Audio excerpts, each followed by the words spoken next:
Welcome to my YouTube channel Ramesh online. CPS ఉద్యోగులు PRAN account నుంచి అమౌంట్ను withdraw చేసుకోవచ్చు. ఆ వివరాలు ఏంటో ఒకసారి ఈ వీడియోలో చూసేద్దాం.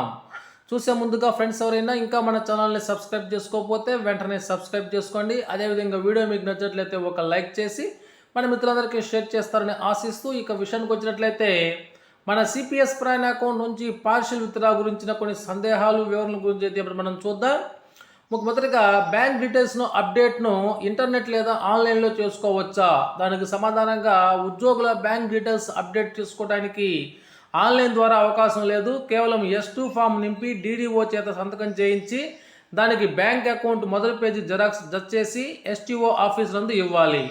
తర్వాత ముఖ్యంగా సిపిఎస్ ఉద్యోగులు సెల్ఫ్ డిక్లరేషన్ ద్వారా 25% పార్షియల్ విత్డ్రా చేసుకోవచ్చా అంటే సిపిఎస్ ఉద్యోగి 25% విత్డ్రా అనేది సెల్ఫ్ డిక్లరేషన్ చేసే అవకాశం ఇంకా రాష్ట్ర ఉద్యోగులకు లేదు. దీనికి సంబంధించి ఎటువంటి ఉత్తర్వులు అయితే ఇంకా ట్రెజరీ అధికారులు ఇవ్వలేదు.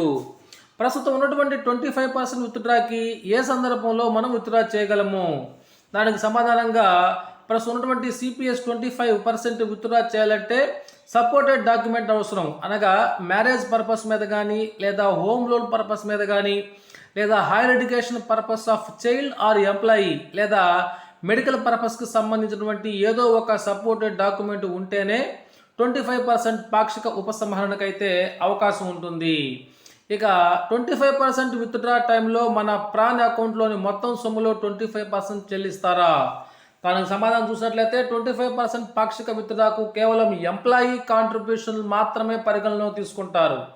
ఉదాహరణకు ఒక సిపిఎస్ ఉద్యోగి ప్రాన్ అకౌంట్లో కాంట్రిబ్యూషన్ అమౌంట్ 7 లక్షలు మరియు gained interest on CPS amount 3 లక్షలు, మొత్తం 10 లక్షలు కనుక ఉంటే దానిలో కాంట్రిబ్యూషన్ అమౌంట్ 7 లక్షల్లో స్టేట్ మ్యాచింగ్ గ్రాంట్ 3.5 లక్షకి మినహాయించగా మిగిలిన ఎంప్లాయీ 3.5 లక్షల్లో 25% మాత్రమే పాక్షిక విత్డ్రాకి లెక్కిస్తారు. అనగా 87,500 రూపాయలు మాత్రమే ఇప్పటి వరకు ఎంప్లాయీ కాంట్రిబ్యూట్ ద్వారా వచ్చిన వడ్డీని పాక్షిక విత్డ్రాకి లెక్కించడం లేదు.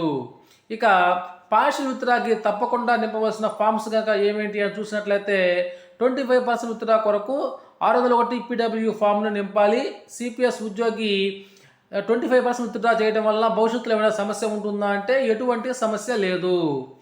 ఇక రిటైర్ అయిన సిపిఎస్ ఉద్యోగి తన అకౌంట్లో మిగిలి ఉన్న 40% అమౌంట్ను టోటల్ నుంచి 25% విత్డ్రా చేయవచ్చా అంటే రిటైర్ అయినటువంటి సిపిఎస్ ఉద్యోగులకు ఎటువంటి పార్షియల్ విత్డ్రా సదుపాయం అయితే లేదు.